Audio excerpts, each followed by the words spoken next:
નમસ્કાર વિદ્યાર્થી મિત્રો, સ્ટાન્ડર્ડ 10 સાયન્સ પ્રકરણ 7 નિયંત્રણ અને સંકલન એમાં તમે આગળ અભ્યાસ કરી ગયા છો. હવે પછીનો પાઠ જે છે એ મારા ભાગે આવે છે. તો આપણે વનસ્પતિઓમાં સંકલનથી અભ્યાસ કરીશું. તો આપણે જાણીએ છીએ કે પ્રાણીઓ એટલે કે પ્રાણીઓ જે છે એમના શરીરના નિયંત્રણ અને સમન્વય માટે પ્રાણીઓના અંદર શું આવેલું છે? ચેતાતંત્ર. જ્યારે વનસ્પતિ જે છે એ આવું કોઈ પણ પ્રકારનું ચેતાતંત્ર કે ચોક્કસ પ્રકારની સ્નાયુ પેશી જે છે એ ધરાવતી નથી. એટલે કે વનસ્પતિના અંદર ચેતાતંત્ર અને સ્નાયુ પેશીનો શું હોય છે? અભાવ. તો વનસ્પતિ કેવી રીતે હલનચલન દર્શાવતી હશે? તો વિદ્યાર્થી મિત્રો, વનસ્પતિ હલનચલન દર્શાવે છે, પણ એ રીતનું હલનચલન નથી કે તમે વનસ્પતિને પકડી એટલે મીન્સ કે એની ડાળી પકડીને એને હલાવો છો, બરોબર, એ હલનચલન, કે પછી પવનથી એની ડાળીઓ હલે છે અને પત્તા હલે છે, એ હલનચલનની વાત નથી ચાલતી. વનસ્પતિ પણ હલનચલન દર્શાવે છે. તો અહીંયા જોઈએ છીએ આપણે વનસ્પતિઓમાં હલનચલનના પ્રકાર ઉદાહરણ સહિત જણાવો. આવી રીતે પરીક્ષામાં તમને પૂછી શકાય છે. તો વનસ્પતિઓમાં હલનચલન જે છે બે પ્રકારે જોવા મળે છે. એક વૃદ્ધિ આધારિત હલનચલન અને બીજું છે વૃદ્ધિથી મુક્ત હલનચલન. તો પહેલું જોઈએ છે વૃદ્ધિ આધારિત હલનચલન. તો વિદ્યાર્થી મિત્રો, કોઈ બીજ જે છે એને જમીનમાં ઉગાડવામાં આવે છે અને એ અંકુરિત થાય છે ત્યારે એનું પ્રકાંડ જે છે જમીનથી ઉપરની તરફ ગતિ કરે છે, જ્યારે મૂળ જે છે જમીનથી નીચેની તરફ ગતિ કરે છે. તો અહીંયા જે અંકુરિત બીજ જે છે એની વૃદ્ધિ જે છે એ કેવી દેખાય છે આપણને? મીન્સ કે એની વૃદ્ધિ જે છે દિશા સૂચક વૃદ્ધિ ધરાવે છે. દિશા સૂચક એ ગતિની વૃદ્ધિ ધરાવે છે, પણ એની વૃદ્ધિને કોઈ પણ રીતે જો અવરોધવામાં આવે તો એ કોઈ પણ પ્રકારની ગતિ પ્રદર્શિત કરતી નથી. બીજા નંબરમાં આપણે જોઈએ છીએ વૃદ્ધિથી મુક્ત હલનચલન. તો વૃદ્ધિથી મુક્ત હલનચલનના અંદર આપણે જોઈશું લજામણીનો છોડ, કે જે કયા કુળની વનસ્પતિ છે? મિમોસા. તો એ લજામણીનો છોડ જે છે એને જ્યારે આપણે સ્પર્શ કરીએ છીએ ત્યારે એના પર્ણો શું થાય છે?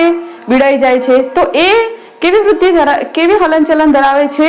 તો એ દ્રશ્ય હલનચલન દર્શાવે છે, કે જે ગતિ પર આધારિત નથી. એટલે કે અહીંયા આપણે પહેલી જેમ કીધું કે વૃદ્ધિ આધારિત હલનચલન કે જે ગતિ પર આધારિત હતી, પણ અહીંયાની વૃદ્ધિ જે તમને જોવા મળે છે એટલે કે લજામણીના છોડના અંદર આપણે જે સ્પર્શ પ્રત્યે હલનચલન જોઈએ છે એ ગતિ પર આધારિત નથી. તો આ રીતે વૃદ્ધિથી મુક્ત હલનચલન અને વૃદ્ધિ આધારિત હલનચલન. તો જે વનસ્પતિઓમાં હલનચલનના શું છે? બે પ્રકાર. આ રીતે પરીક્ષામાં તમને પ્રશ્ન પૂછી શકાય છે. હવે આપણે આગળ જોઈએ છે ઉત્તેજના માટે તાત્કાલિક પ્રતિચાર. તો પ્રશ્ન પૂછી શકાય છે સંવેદનશીલ છોડ કેવી રીતે સ્પર્શની સંવેદના અનુભવે છે અને પર્ણોની ગતિ દ્વારા તે કેવી રીતે પ્રતિચાર દર્શાવે છે? તો સંવેદનશીલ છોડ જે આપણે ઉદાહરણ તરીકે લજામણીનો છોડ લીધો હતો, એ જ આપણે કહીશું કે સંવેદનશીલ છોડ તરીકે લજામણીનો છોડ જે છે એ કેવી હલનચલન ધરાવે છે? એ દ્રશ્ય હલનચલન ધરાવે છે, કે જેમાં આપણે જોઈ શકીએ છીએ કે જ્યારે તમે એના પર્ણોને સ્પર્શ કર્યો છો ત્યારે તે એના પર્ણ જે છે એ સ્પર્શ પ્રત્યે શું દર્શાવે છે? ઉત્તેજના. અને પર્ણો શું થાય છે? એના ભીડાઈ જાય છે. તો સંવેદનશીલ છોડ કેવી રીતે સ્પર્શની સંવેદના અનુભવે છે? તો સંવેદનશીલ છોડ એટલે કે લજામણીના છોડના અંદર કોઈ ચેતાતંત્ર અને કોઈ સ્નાયુ પેશી એટલે કે ચેતાતંત્ર સ્નાયુ પેશીનો શું હોય છે? અભાવ હોય છે. તેમ છતાં આપણે જ્યારે એના પર્ણોને અડીએ છીએ ત્યારે એના પર્ણો શું થાય છે? ભીડાઈ જાય છે. તો આ રીતે વનસ્પતિના છોડના અંદર કોઈ વિશિષ્ટ પ્રકારનું પ્રોટીન હોતું નથી, પરંતુ વનસ્પતિમાં પાણીના પ્રમાણમાં ફેરફાર થવાથી કોષો ફૂલે છે અથવા તો સંકોચાય છે. એના કારણે આપણે જ્યારે લજામણીના છોડને સ્પર્શ કરીએ છીએ ત્યારે એ સ્પર્શની ઉત્તેજનાના પ્રતિચાર રૂપે વનસ્પતિના છોડ એટલે કે લજામણીના છોડના પર્ણો શું થાય છે? ભીડાઈ જાય છે. આપણે એના પર્ણો જે છે આ રીતે આપણે જોયેલા હોય છે. તો એ પર્ણો જે છે એમાં આ રીતની રચના હોય છે, તમે જાણો છો. તો અહીંયા આપણે એક ભાગ લઈએ છીએ, આ રીતે આમ જોઈએ છીએ, તમને મોટો કરીને બતાવીએ છીએ. આ રહ્યો. તો આ ભાગ જે છે એને કહેવાય પીનાધાર. તો પીનાધાર કે જે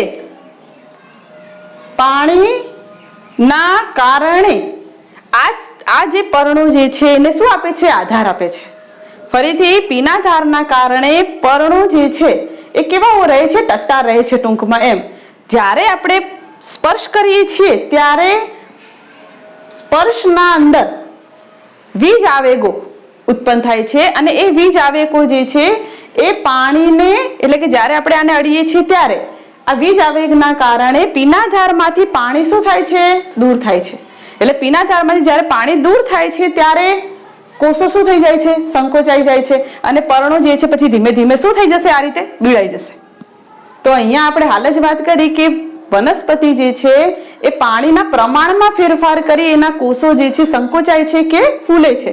તો એવી રીતે જ્યારે આપણે સ્પર્શ કરીએ છીએ લજામણીના છોડના પર્ણને ત્યારે શું થશે? પીનાધાર પાણી ગુમાવે છે અને જેના કારણે પર્ણો શું થાય છે? બીડાઈ જાય છે.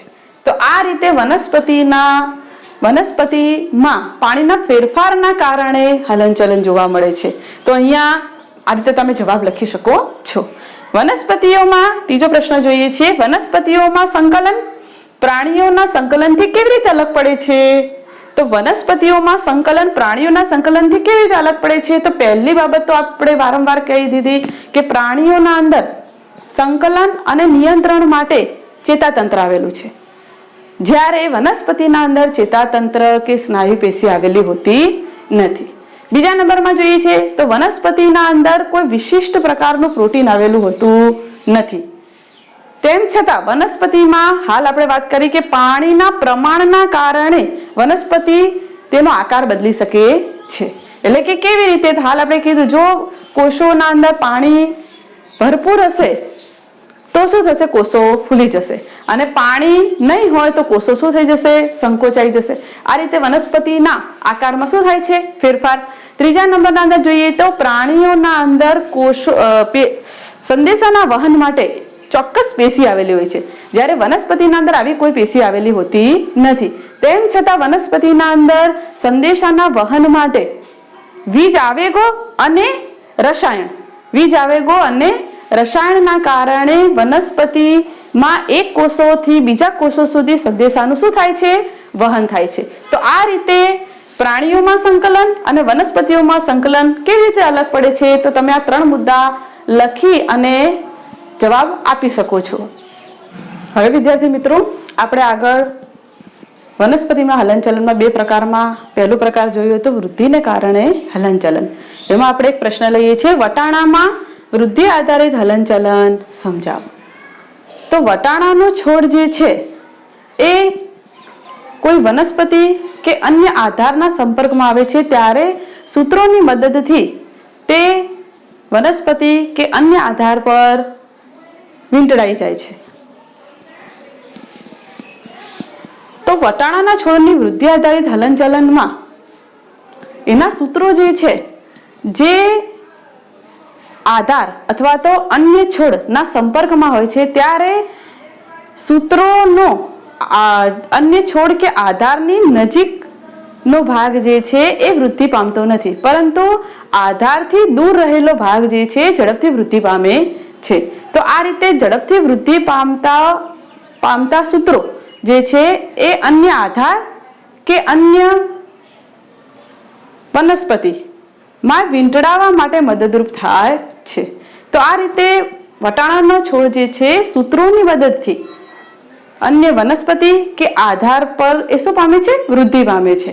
તો આ રીતે વટાણાના છોડની વૃદ્ધિ કેવી છે? એક દિશીય અથવા આપણે કહીશું સદિશ હોય છે અને ઉત્તેજના સામે તે કેવો પ્રતિચાર આપે છે? ધીમો પ્રતિચાર આપે છે. તો આ રીતે વટાણાના છોડના અંદર પણ વૃદ્ધિ આપણે જોઈએ છીએ, પણ એ વૃદ્ધિ જે છે એક દિશીય હોય છે. તો આવી રીતે તમને એક ગુણનો અંદર પ્રશ્ન પણ પૂછી શકાય છે કે વટાણાના છોડની વૃદ્ધિ એ ખાલી જગ્યા હોય છે તો કેવી હોય છે? એક દિશીય અથવા તો આપણે શું કહીશું એને? સદિશ હોય છે, કે જેમાં સૂત્રો જે છે અન્ય છોડ કે આધાર પર વીંટળાઈને વૃદ્ધિ પામે છે. આપણે પ્રવૃત્તિ 7.2 જોઈશું, વનસ્પતિમાં પ્રકાશાવર્તનનો અભ્યાસ કરવો. વિદ્યાર્થી મિત્રો, આપણે પ્રવૃત્તિ 7.2 વનસ્પતિમાં પ્રકાશાવર્તનનો અભ્યાસ કરો. જોઈએ, જેમાં સાધનોમાં તમને દેખાય છે ફ્લાસ્ક, તારની જાળી અહીંયા ઉપર મૂકેલી હોય છે. એક તરફથી ખુલ્લા પૂંઠા વાળું બોક્સ. પદાર્થોમાં આપણે જોવાનું છે પાણી, 2-3 તાજા અંકુરિત વાલના બીજ.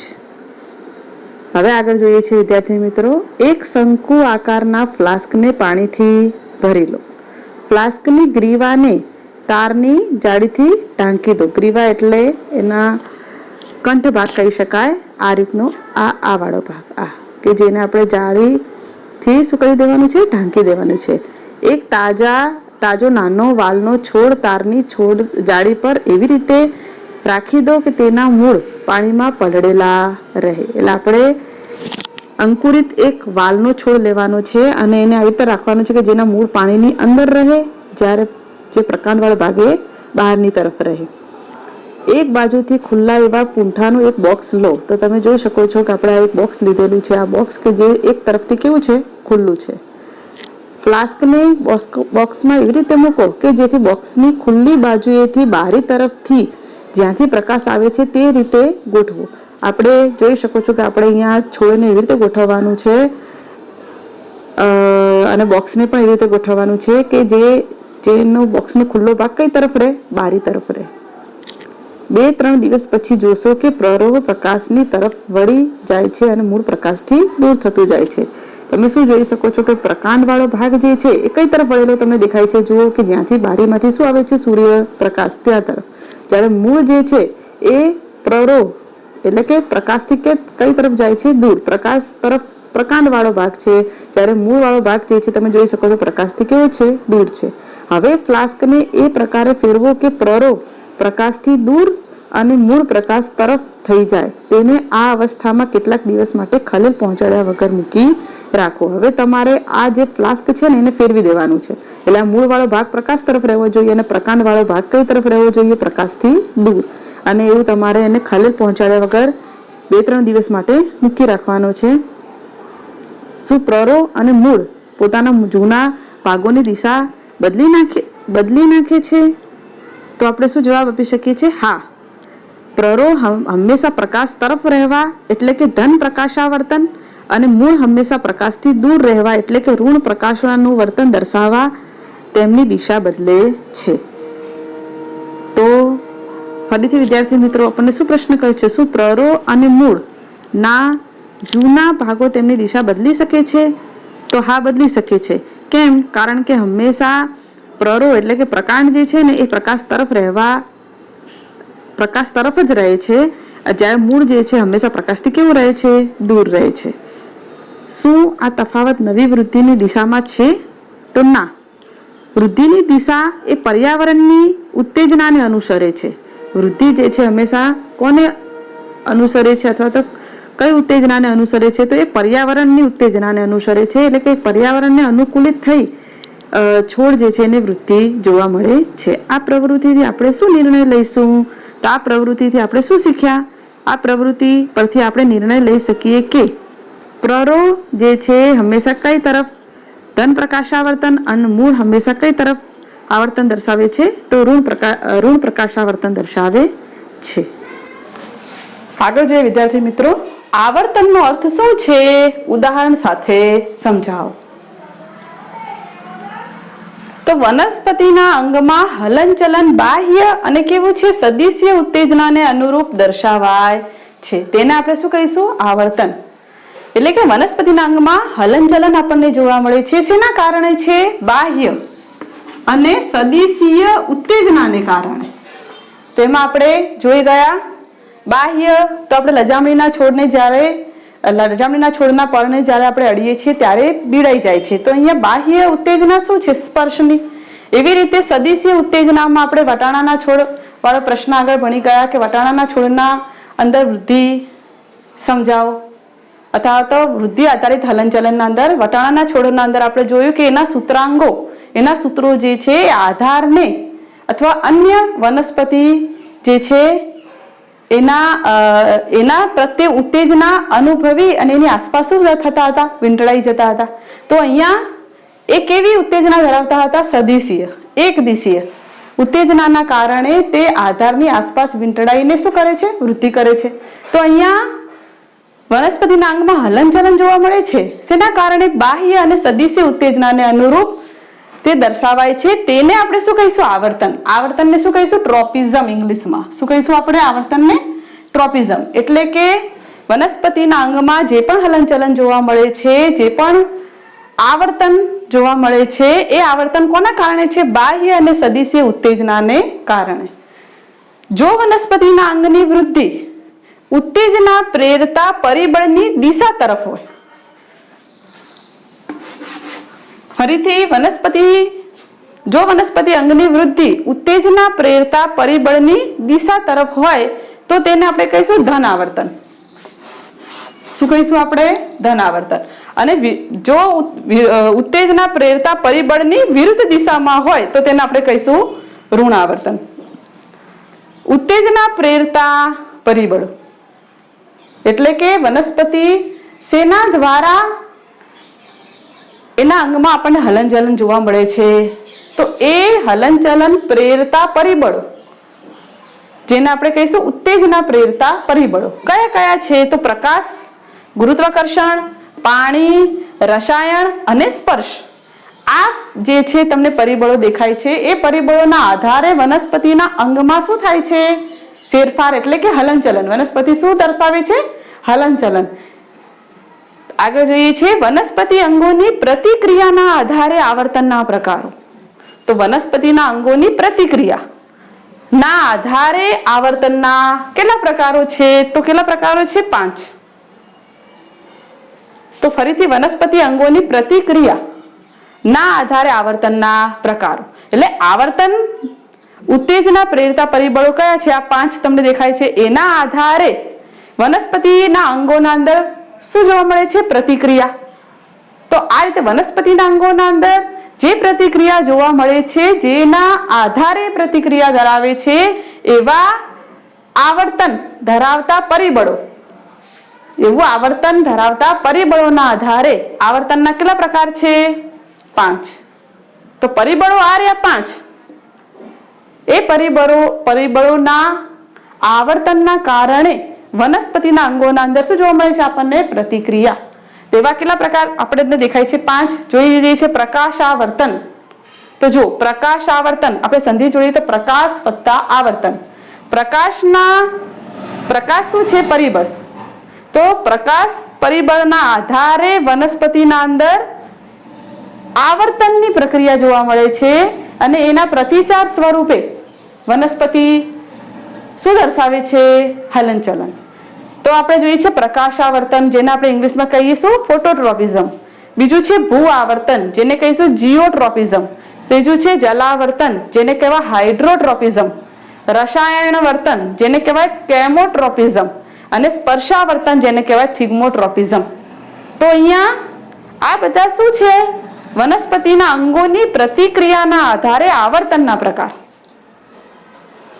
પહેલું જોઈએ છે પ્રકાશાવર્તન. તેની વ્યાખ્યા આપણે જોવી હોય તો પ્રકાશની પ્રતિક્રિયા રૂપે વનસ્પતિના અંગોમાં થતા હલનચલન. વનસ્પતિના અંગોમાં હલનચલન થાય છે, પણ શેના કારણે? પ્રકાશની પ્રતિક્રિયા રૂપે. એટલે કે જ્યારે વનસ્પતિ પર પ્રકાશ પડે છે ત્યારે પ્રતિક્રિયા રૂપે એમાં શું હલનચલન જોવા મળે છે? તો એ આપણે પ્રવૃત્તિ 7.2 જોઈ ગયા કે જેમાં શું જોયું હતું આપણે? કે પ્રકાશના કારણે પ્રકાંડ જે છે એ જે તરફ પ્રકાશ આવે છે એ તરફ પ્રકાંડ જે છે શું દર્શાવે છે? પ્રતિક્રિયા એટલે કે હલનચલન. અને મૂળ જે છે કે જેને પ્રકાશ નથી મળતો તો એ પ્રકાશની વિરુદ્ધ દિશામાં હલનચલન ધરાવે છે. તો અહીંયા પ્રકાશની પ્રતિક્રિયા રૂપે વનસ્પતિના અંગોમાં થતા હલનચલનને આપણે પહેલે કહીશું પ્રકાશાવર્તન. તેમાં ઉદાહરણ તરીકે પ્રકાંડ જે છે એ ધન પ્રકાશાવર્તન અને મૂળ જે છે ઋણ પ્રકાશાવર્તન દર્શાવે છે.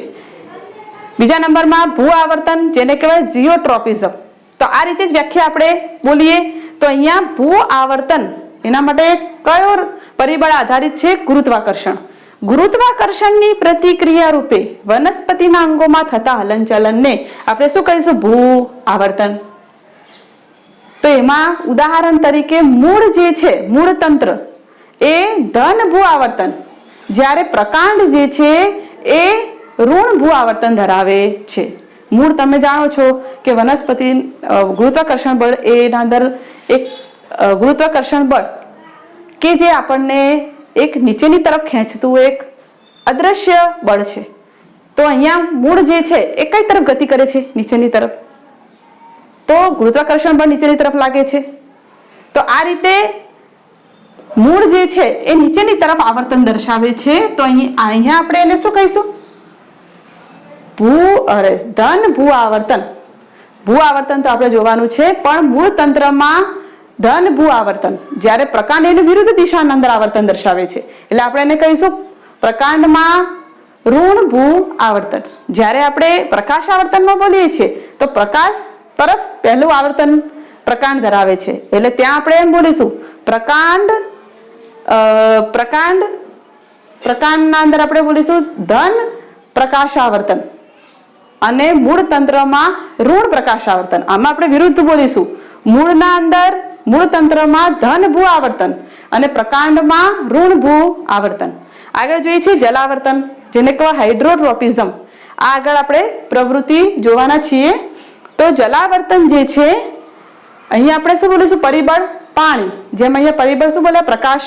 અહીંયા પરિબળ આપણે શું બોલ્યા? ગુરુત્વાકર્ષણ. એમ અહીંયા પાણીની પ્રતિક્રિયા રૂપે શું બોલીશું? અહીંયા જલાવર્તનમાં પાણીની પ્રતિક્રિયા રૂપે વનસ્પતિના અંગોમાં થતા હલનચલનને શું કહીશું આપણે? જલાવર્તન, અથવા તો આપણે કહીશું હાઇડ્રોટ્રોપિઝમ. કે જેમાં પણ આપણે પ્રવૃત્તિ જોઈશું મૂળ જે છે એ પાણી તરફ આવર્તન ધરાવે છે જમીનમાં. એટલે મૂળ તંત્ર એને આપણે કહીશું ધન જલાવર્તન અને પ્રકાંડ એની વિરુદ્ધ દિશામાં એટલે પ્રકાંડ ઋણ જલાવર્તન. આ એનું ઉદાહરણ છે. આગળ જોઈએ છે રસાયણાવર્તન. તો અહીંયા આપણે જેમ પરિબળ પ્રકાશ, અહીંયા ગુરુત્વાકર્ષણ, અહીંયા પાણી, એમ અહીંયા બોલીશું ચોક્કસ રસાયણ. ચોક્કસ રસાયણની પ્રતિક્રિયા રૂપે વનસ્પતિના અંગોમાં થતા હલનચલનને આપણે શું કહીશું? રસાયણાવર્તન. જેમાં ઉદાહરણ તરીકે અંડકમાં પરાગનલિકાની અંડવાહિની તરફ અંડકમાં થતું હલનચલન. ફરીથી જોઈશું. ફલનની પ્રક્રિયાના અંદર પરાગનલિકાની અંડવાહિનીની અંડક તરફ થતું હલનચલન. તો જે આપણે આગળના ચેપ્ટરના અંદર આપણે જોઈશું સજીવો કેવી રીતે પ્રજનન કરે છે એના અંદર આપણે આ મુદ્દો સમજાવીશું કે જેમાં ફલનની પ્રક્રિયાના અંદર પરાગનલિકા જે છે, પરાગનલિકાની અંડવાહિનીમાં અંડક તરફ થતું આવર્તન. તો એમાં આપણે કહીશું કયા પ્રકારનું આવર્તન જોવા મળે છે? રસાયણ આવર્તન. પાંચમું જોઈએ છે સ્પર્શાવર્તન. તો સ્પર્શાવર્તન એટલે જે સ્પર્શ પ્રત્યે, અહીંયા જેમ પ્રકાશની કીધું એમ અહીંયા ચોક્કસ આધાર જે છે અથવા તો સ્પર્શ પ્રત્યેની પ્રતિક્રિયા રૂપે વનસ્પતિના અંગોમાં થતું હલનચલન. તો અહીંયા કેટલાક વનસ્પતિના સૂત્રાંગો જે છે એ સૂત્રાંગો અન્ય વનસ્પતિમાં આધાર તરીકે એટલે કે અન્ય વનસ્પતિનો આધાર તરીકે ઉપયોગ કરી અને તેની આસપાસ વીંટળાઈને અને આવર્તન દર્શાવે છે. તો અહીંયા કેવું આવર્તન દર્શાવશે? ધન સ્પર્શાવર્તન. ધન સ્પર્શાવર્તન કે જેમાં સૂત્રાંગો જે છે અન્ય વનસ્પતિનો આધાર તરીકે ઉપયોગ કરી અને તેની આસપાસ વીંટળાઈને એક ચોક્કસ દિશાના અંદર એ વૃદ્ધિ પામે છે એટલે આપણે એને કહીશું ધન સ્પર્શાવર્તન. તો આ રીતે વિદ્યાર્થી મિત્રો આપણે આવર્તન એટલે કે ટ્રોપિઝમ નો અર્થ શું છે ઉદાહરણ સાથે સમજાવો. તો અહીંયા આપણે વ્યાખ્યા સમજ્યા. વૃદ્ધિની ઉત્તેજના પ્રેરતા પરિબળમાં દિશા જે છે વનસ્પતિના અંગની વૃદ્ધિ ઉત્તેજના પ્રેરતા પરિબળની દિશામાં હોય તો આપણે એને કહીશું ધન આવર્તન. વિરુદ્ધ દિશામાં હોય તો આપણે શું કીધું? આપણે એને ઋણ આવર્તન. જેમ આપણે અહીંયા ઉદાહરણ જોયા. ઉત્તેજના પ્રેરતા પરિબળો કયા છે? તો 5. આ જ પરિબળો જેના દ્વારા વનસ્પતિના અંગોની પ્રતિક્રિયા એટલે કે વનસ્પતિના અંગો શું દર્શાવે છે? હલનચલન. તો આ રીતે વનસ્પતિના અંગોની પ્રતિક્રિયાના આધારે આવર્તનના પ્રકાર તો કેટલા જોયા આપણે? 5. આ 5 આપણે વ્યાખ્યા અને આપણે શું જોયું એની સામે ઉદાહરણ. તો આ રીતે એક્ઝામના અંદર તમને પ્રશ્ન પૂછી શકાય છે. હવે વિદ્યાર્થી મિત્રો આપણે આગળ જોઈએ છીએ વિધાન સમજાવો. વીજ આવેગમાં મર્યાદા હોવા છતાં સંકલન માટે તે કેવું સાધન છે? ઉત્તમ સાધન. તો એના પહેલા આપણે વિદ્યાર્થી મિત્રો ફરીથી વિચાર કરીએ કે બહુકોષી સજીવના અંદર કેવી રીતે સંવેદના પ્રસારિત થતી હશે. જ્યારે વનસ્પતિમાં આપણે જોઈએ તો લજામણીના છોડને જ્યારે આપણે સ્પર્શ કરીએ છીએ ત્યારે એના અંદર પ્રતિચાર આપણને ખૂબ જ તીવ્ર જોવા મળે છે. જ્યારે એની સાપેક્ષે બીજી બાજુ જોઈએ તો રાત્રે અને દિવસે પુષ્પોનું હલનચલન એ કેવું હોય છે? મંદ. એટલે કે વૃદ્ધિ હલનચલન જે છે કેવું હોય છે? મંદ હોય છે. એવી રીતે વનસ્પતિની વૃદ્ધિ કે જે આપણને ખબર છે કે એ દ્રશ્ય હલનચલન નથી, અદ્રશ્ય હલનચલન છે, એ પણ કેવી છે? મંદ છે. પ્રાણીઓની અંદર વાત કરીએ છીએ તો પ્રાણીઓના અંદર એ જે વૃદ્ધિ થાય છે એ ચોક્કસ નિયંત્રિત રીતે આપણને જોવા મળે છે. આપણી વાત કરીએ તો મનુષ્યના અંદર ભુજાઓ કે આંગળીઓ જે છે એની વૃદ્ધિ જે છે એ કોઈ એક ચોક્કસ દિશામાં થાય છે. અસ્તવ્યસ્ત ન થતા આંગળીઓ કે ભુજા જે છે એ કોઈ એક ચોક્કસ દિશાના અંદર વૃદ્ધિ પામે છે. આગળ આપણે વાત કરીએ છીએ તો ઉત્તેજના માટે કેટલીક વખત ઉત્તેજના સામે પ્રતિચાર જે છે તીવ્ર હોય છે તો કેટલીક વખત કેવું હોય છે? મંદ હોય છે. જેમ કે હાલ આપણે આગળ વાત કરી લજામણીના છોડના અંદર આપણને પ્રતિચાર કેવો જોવા મળે છે? ઝડપી તીવ્ર પ્રતિચાર જોવા મળે છે. જેમ પ્રતિચાર તીવ્ર હશે તો એની સામે સંવેદનાનું સ્થળાંતર બી કેવું હોવું જોઈએ? તીવ્ર. અને એની સાથે સંલગ્ન માધ્યમ પણ કેવું હોવું જોઈએ? તીવ્ર. તો જ આ પ્રક્રિયા જે છે કેવી જોવા મળે છે આપણને? ઝડપી. તો આ જે ઝડપી પ્રક્રિયા માટેનું ઉત્તમ સાધન કયું છે? વીજ આવેગ. તો હવે આપણે ભણીએ છીએ વિધાન સમજાવો. વીજ આવેગમાં મર્યાદા હોવા છતાં સંકલન માટે તે કેવું સાધન છે? ઉત્તમ. તો ઉત્તેજના સામે ઝડપી પ્રતિચાર માટે વીજ આવેગો ઉપયોગી છે. હાલ જ આપણે વાત કરી તમને કે ઉત્તેજના સામે જે આપણને ઝડપી પ્રતિચાર મળે છે એના માટે ઉપયોગી કોણ છે? વીજ આવેગો. તે સંકલન માટે કેવું સાધન છે? ઉત્તમ. જેનું વહન ચેતાતંતુ દ્વારા થાય છે. એટલે કે ચેતાતંતુ દ્વારા વીજ આવેગોનું કેવું વહન થાય છે? ઝડપી વહન થાય છે. તમને કારણ શું પૂછાય છે? કે વીજ આવેગોમાં મર્યાદા હોવા છતાં, એટલે કે વીજ આવેગોમાં કેટલીક મર્યાદા છે તેમ છતાં તે સંકલન માટે કેવું સાધન છે? ઉત્તમ સાધન છે. તો મર્યાદામાં આપણે જોઈએ તો વીજ આવેગોની કેટલીક મર્યાદા છે. દાખલા તરીકે પહેલું જોઈએ છીએ વીજ આવેગો માત્ર એવા કોષો સુધી જ પહોંચે છે કે જેની સાથે ચેતાપેશી સંકળાયેલી હોય છે. તો વીજ આવેગો જે છે કે જે સંદેશા વ્યવહાર તરીકે કાર્ય કરે છે કે જે સંવેદનાનું શું કરે છે? સ્થળાંતર. તો એ વીજ આવેગો એવા કોષો સુધી જ પહોંચે છે કે જેની સાથે ચેતાપેશી સંકળાયેલી હોય છે. તો બધા જ કોષો સુધી ચેતાપેશી સંકળાયેલી હોતી નથી. તો આ એની મર્યાદા છે. બીજા નંબરમાં પ્રાણી શરીરના દરેક કોષનું સંકલન વીજ આવેગો વડે થઈ શકતું નથી. હાલ જ આપણે વાત કરી કે દરેક કોષો જે છે ચેતાપેશી સાથે સંકળાયેલા હોતા નથી. તો માટે પ્રાણી શરીરના દરેક કોષોનું સંકલન ચેતાપેશી સાથે જે સંકળાયેલું છે એની સાથે જ વીજ આવેગો જે છે એ ઝડપથી એટલે કે પ્રતિચારની પ્રક્રિયા થવાની છે એની સાથે, પણ દરેક કોષોનું સંકલન વીજ આવેગો વડે થઈ શકતું નથી. કેમ? કારણ કે દરેક કોષો ચેતાપેશી સાથે સંકળાયેલા હોતા નથી અને ચેતાપેશી સાથે સંકળાયેલા કોષોનું જ વીજ આવેગો વડે ઝડપથી સંકલન થાય છે. એટલે કે સંદેશાઓ જે છે એનું સ્થળાંતર થાય છે. ચેતાકોષો વીજ આવેગોનું સતત નિર્માણ કરી શકતા નથી અને તેનું સતત વહન કરી શકતા નથી. ચેતાકોષો પુનઃ નવો વીજ આવેગ નિર્માણ કરવા માટે અને તેનું વહન કરવા માટે તેમજ કાર્યવિધ ગોઠવવા કેટલોક સમય લે છે. હવે વિદ્યાર્થી મિત્રો, વીજ આવેગો જે છે એનું નિર્માણ શેમાંથી થાય છે? ચેતાકોષોમાંથી. તો ચેતાકોષો વીજ આવેગનું નિર્માણ કરે છે પણ સતત નિર્માણ નથી કરી શકતા. શું લખ્યું છે? સતત નિર્માણ કરી શકતા નથી અને તેનું સતત વહન પણ કરી શકતા નથી. તો ચેતાકોષો ને પુનઃ નવો વીજ આવેગ નિર્માણ કરવા માટે અને એનું વહન કરાવવા માટે એ કેટલોક શું લે છે? સમય લે છે.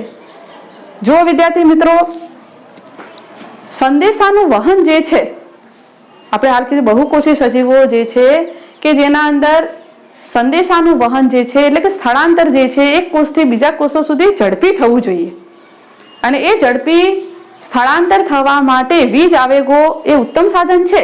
પણ વીજ આવેગો જે છે એ શેના દ્વારા ઉત્પન્ન થાય છે? ચેતાકોષો દ્વારા. ચેતાકોષો ક્યાં આવેલા છે? ચેતાપેશીમાં. તો જે કોષો ચેતાપેશી સાથે સંકળાયેલા છે એના અંદર જ વીજ આવેગ, એ કોષો સુધી જ વીજ આવેગનું વહન થવાનું છે. પણ કેટલાક કોષો જે છે એ ચેતાપેશી સાથે સંકળાયેલા નથી, તો ત્યાં વીજ આવેગનું વહન થતું નથી, તો એની મર્યાદા થઈ. બીજા નંબરના અંદર કે વીજ આવેગો જે છે એ સતત નિર્માણ થવા જ પડે. સતત નિર્માણ એટલે મીન્સ કે એનું સતત ઉત્પન્ન થવા જોઈએ અને સતત એનું વહન થવું જોઈએ, તો જ સંદેશાનું વહન જે છે એક કોષથી બીજા કોષો સુધી ઝડપથી થાય. પણ આના માટે ચેતાકોષો જે છે કેટલોક સમય લે છે. તો આ રીતે વિદ્યાર્થી મિત્રો, વીજ આવેગમાં મર્યાદા હોવા છતાં તે સંકલન માટેનું ઉત્તમ સાધન છે. તો આવું તમને કારણ પણ પરીક્ષામાં પૂછી શકાય છે. હવે વિદ્યાર્થી મિત્રો આપણે આગળ જોઈએ રાસાયણિક સંદેશા વ્યવહાર અથવા તો અંતઃસ્રાવી સંકલન ટૂંક નોંધ સમજાવો. તો આપણે હાલ જ પ્રશ્ન ભણી ગયા કે વીજ આવેગમાં મર્યાદા હોવા છતાં તે સંકલન માટેનું ઉત્તમ માધ્યમ છે. એટલે કે ઉત્તેજના સામે ઝડપી પ્રતિચાર આપવા માટે વીજ આવેગો જે છે એ કેવો માધ્યમ છે? ઉત્તમ માધ્યમ છે. પણ એની મર્યાદા છે. આપણે જોઈ કે વીજ આવેગો જે છે એ એવા કોષો સુધી જ પહોંચી શકે છે કે જેની સાથે શું સંકળાયેલી છે? ચેતાપેશી. અને આજે આગળ વાત કરી આપણે કે ચેતાપેશી દરેક કોષો સાથે સંકળાયેલી હોતી નથી. તો પછી દરેક કોષો સુધી ઉર્મિ વેગનું વહન થવું જરૂરી છે અને સંદેશાનું વહન થવું પણ જરૂરી છે. તો એના માટે એક મહત્વનું સંકલન ધરાવતી અંતઃસ્રાવી સંકલન જે છે કે જે સંદેશા વહન માટેની એક અલગ વ્યવસ્થા જે છે પૂરી પાડે છે. તો અહીંયા આપણે આગળ અભ્યાસ કરીએ છીએ અંતઃસ્રાવી સંકલન અથવા ને કહેવાય રાસાયણિક સંદેશા વ્યવહાર. તો આપણે જોઈએ છીએ પ્રાણી શરીરના દરેક કોષ સુધી ઉર્મિ વેગ પહોંચી શકતા નથી. હાલ જ આપણે વાત કરી કે વીજ આવેગો જે કોષો સાથે ચેતાપેશી સંકળાયેલી છે એ કોષો સુધી જ ઉર્મિ વેગનું વહન થાય છે, એટલે કે વીજ આવેગોનું વહન થાય છે. તો કોષોની વચ્ચે સંદેશા વહન માટે અન્ય વ્યવસ્થાની જરૂર પડે. હાલ આપણે વાત કરી કે દરેક કોષો સુધી વીજ આવેગો ન પહોંચી શકે, તો પછી દરેક કોષોને સંદેશો પહોંચાડવો જરૂરી છે. તો દરેક કોષો સુધી સંદેશો પહોંચાડવા માટે અન્ય વ્યવસ્થાની જરૂર પડે. અંતઃસ્રાવી સંકલન એ વિશિષ્ટ રાસાયણિક સંયોજનો દ્વારા પ્રાપ્ત થયેલ છે. આ સંયોજનોને આપણે કહીશું અંતઃસ્રાવો અને એને બીજું નામ આપીએ તો રાસાયણિક સંયોજકો. એટલે કે જે આપણે અન્ય વ્યવસ્થાની જરૂર પડે છે એની વાત કરીએ છીએ, તો એ અન્ય વ્યવસ્થા માટે કોણ ભાગ ભજવે છે? અંતઃસ્રાવ, કે જે અંતઃસ્રાવી સંકલનના વિશિષ્ટ રાસાયણિક સંયોજનો છે કે જેના દ્વારા તે પ્રાપ્ત થાય છે. અને આ સંયોજનોને આપણે શું કહીશું? અંતઃસ્રાવો, કે જેના દ્વારા આગળ જોઈએ છીએ અંતઃસ્રાવો કે જે કોષોની સપાટી પર વિશિષ્ટ અણુઓ હોય તેમાં તે પ્રસરણ પામે છે. તો અંતઃસ્રાવો ક્યાં પ્રસરણ પામે છે? તો અંતઃસ્રાવો જે કોષોની સપાટી પર વિશિષ્ટ અણુઓ હોય તેમાં તે પ્રસરણ પામે છે. અંતઃસ્રાવી સંકલન ધીમી પ્રક્રિયા છે, પરંતુ શરીરના બધા કોષો સુધી તે અસરકારક રીતે પહોંચે છે. વીજ આવેગો દરેક કોષો સુધી પહોંચતા નથી, એ માટે અન્ય વ્યવસ્થાની જરૂર કોણ પૂરી પાડે છે? અંતઃસ્રાવો. કારણ કે અંતઃસ્રાવો જે છે એ અંતઃસ્રાવી સંકલન પ્રક્રિયા ભલે ધીમી છે, પરંતુ શરીરના બધા કોષો સુધી તે અસરકારક રીતે પહોંચે છે. અંતઃસ્રાવી સંકલન વનસ્પતિ અને પ્રાણીઓ બંનેમાં અસરકારક હોય છે. એટલે કે અંતઃસ્રાવી સંકલનમાં અંતઃસ્રાવો છે ને એ બંનેમાં હોય, વનસ્પતિમાં હોય અને પ્રાણીઓમાં બી જોવા મળે છે. આગળ આપણે અભ્યાસ કરીશું વનસ્પતિમાં અંતઃસ્રાવો અને પ્રાણીઓમાં અંતઃસ્રાવો. વીજ આવેગોની સરખામણીમાં તે વધારે સ્થાયી અને લાંબા સમયની હોય છે. જેમ કે હાલ આપણે વીજ આવેગોની વાત કરીએ છીએ તો વીજ આવેગો જે છે એ ઉત્પન્ન થવા માટે અને વહન થવા માટે કેટલોક સમય લે છે, આપણે આગળ વાત કરી. જ્યારે વીજ આવેગોની સરખામણી અંતઃસ્રાવો જે છે ને તે સ્થાયી અને લાંબા સમયની હોય છે. એની સરખામણીમાં એટલે કે લાંબા સમય સુધી એ અંતઃસ્રાવો જે છે એ સંદેશાનું વહન કરી શકે છે અને એ લાંબો સમય સુધી કોષોના અંદર જોવા મળે છે. જ્યારે વીજ આવેગો જે છે એને ચેતાપેશીમાંથી ઉત્પન્ન થતા વારે લાગે અને એને વહન થતા પણ કેટલો કે સમય લે છે. આગળ જોઈએ છે અંતઃસ્રાવના સંશ્લેષણ સ્થાન તેના કાર્ય સ્થાનથી કેવા હોય છે? દૂર હોય છે. અંતઃસ્રાવો વિદ્યાર્થી મિત્રો જ્યાં ઉત્પન્ન થાય છે એને કહીશું એનું સંશ્લેષણ સ્થાન, તેના કાર્ય સ્થાનથી દૂર હોય છે. એટલે કે જ્યાં એનું કાર્ય છે અંતઃસ્રાવોનું જ્યાં કાર્ય થવાનું છે એટલે કે જ્યાં અંતઃસ્રાવોની જરૂર છે તેનાથી દૂર, એટલે કે અંતઃસ્રાવ જ્યાં ઉત્પન્ન થાય છે તેનાથી તેનું કાર્યસ્થાન કેવું હોય છે? દૂર હોય છે. જ્યાં એનું સંશ્લેષણ થાય છે ત્યાં એનું કાર્ય જોવા નથી મળતું, એનાથી દૂર એની અસર થાય છે. એટલે કે કાર્યસ્થાનથી સંશ્લેષણ સ્થાન કેવું હોય છે? દૂર હોય છે.